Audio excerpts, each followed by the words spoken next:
ಎಲ್ಲರಿಗೂ ನಮಸ್ಕಾರ. ಇಂದಿನ ಸಂಚಿಕೆಯಲ್ಲಿ ಪೂರಿ ಶ್ರೀ ಜಗನ್ನಾಥ ಸ್ವಾಮಿಯ ರಥಯಾತ್ರೆಯ ಬಗ್ಗೆ ತಿಳಿದುಕೊಳ್ಳೋಣ. ಅದಕ್ಕಿಂತ ಮೊದಲು ನೀವಿನ್ನು ನಮ್ಮ ಅಮೃತಧಾರೆ ಫೇಸ್ಬುಕ್ ಪೇಜನ್ನು ಫಾಲೋ ಮಾಡುತ್ತಿಲ್ಲ ಅಂದರೆ ಮೊದಲು ಫಾಲೋ ಮಾಡಿ.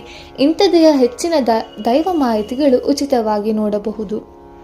ಶ್ರೀ ಜಗನ್ನಾಥ ರಥಯಾತ್ರೆಯು ಹಿಂದೂ ಧರ್ಮದ ಅತ್ಯಂತ ಪವಿತ್ರ ಹಾಗೂ ವೈಭವಯುತ ಉತ್ಸವಗಳಲ್ಲಿ ಒಂದಾಗಿದೆ.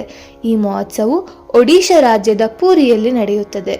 ಶ್ರೀ ಜಗನ್ನಾಥ ದೇವಸ್ಥಾನದಲ್ಲಿ ಪ್ರತಿ ವರ್ಷ ವಿಜೃಂಭಣೆಯಿಂದ ನಡೆಯುತ್ತದೆ. ಲಕ್ಷಾಂತರ ಭಕ್ತರು ದೇಶ ವಿದೇಶಗಳಿಂದ ಆಗಮಿಸಿ ಈ ರಥಯಾತ್ರೆಯಲ್ಲಿ ಭಾಗವಹಿಸುತ್ತಾರೆ. ಯಾವಾಗ ಆಚರಿಸಲಾಗುತ್ತದೆ ಎಂದರೆ, ಶ್ರೀ ಜಗನ್ನಾಥ ರಥಯಾತ್ರೆಯು ಪ್ರತಿ ವರ್ಷ ಆಷಾಢ ಮಾಸದ ಶುಕ್ಲ ಪಕ್ಷದ ದ್ವಿತೀಯ ತಿಥಿಯಂದು ಆಚರಿಸಲಾಗುತ್ತದೆ. 2026ರಲ್ಲಿ ಈ ರಥಯಾತ್ರೆಯು ಜುಲೈ 16ರಂದು ಆಚರಿಸಲಾಯಿತು.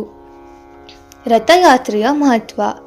ಈ ದಿನ ಶ್ರೀ ಜಗನ್ನಾಥ ಸ್ವಾಮಿ, ಶ್ರೀ ಬಲಭದ್ರ ಸ್ವಾಮಿ ಮತ್ತು ದೇವಿ ಸುಭದ್ರ ಅವರನ್ನು 3 ಭವ್ಯವಾದ ಮರದ ರಥಗಳಲ್ಲಿ ಕೂರಿಸಿ ಪೂರಿಯ ಮಂದಿರದಿಂದ ಸುಮಾರು 3 ಕಿಲೋಮೀಟರ್ ದೂರದಲ್ಲಿರುವ ಗುಂಡಿಚಾ ದೇವಸ್ಥಾನಕ್ಕೆ ಕರೆದೊಯ್ಯಲಾಗುತ್ತದೆ.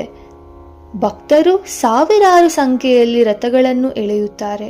ಇದು ದೇವರು ಸ್ವತಃ ತನ್ನ ಭಕ್ತರ ಬಳಿಗೆ ಬಂದು ಆಶೀರ್ವದಿಸುವ ಸಂಕೇತವಾಗಿದೆ. ಧಾರ್ಮಿಕ ನಂಬಿಕೆ. ರಥವನ್ನು ಭಕ್ತಿಯಿಂದ ಎಳೆಯುವುದು ಮಹಾಪುಣ್ಯಕರವೆಂದು ನಂಬಲಾಗುತ್ತದೆ. ಈ ದಿನ ಶ್ರೀ ಜಗನ್ನಾಥನ ದರ್ಶನ ಪಡೆದರೆ ಪಾಪಗಳು ನಿವಾರಣೆಯಾಗಿ ಸುಖ, ಶಾಂತಿ ಮತ್ತು ಐಶ್ವರ್ಯ ಲಭಿಸುತ್ತದೆ ಎಂದು ನಂಬಿಕೆ ಇದೆ. ಜಾತಿ, ಮತ, ವರ್ಣಭೇದವಿಲ್ಲದೆ ಎಲ್ಲರಿಗೂ ದೇವರ ದರ್ಶನ ಸಿಗುವ ಅಪರೂಪವಾದ ಉತ್ಸವ ಇದಾಗಿದೆ. ಜೈ ಜಗನ್ನಾಥ. ಶ್ರೀ ಜಗನ್ನಾಥ ಸ್ವಾಮಿಯ ಕೃಪೆಯಿಂದ ಎಲ್ಲರಿಗೂ ಆರೋಗ್ಯ, ಐಶ್ವರ್ಯ, ಸುಖ, ಶಾಂತಿ ಮತ್ತು ಸಮೃದ್ಧಿ ಲಭಿಸಲಿ. ಧನ್ಯವಾದಗಳು.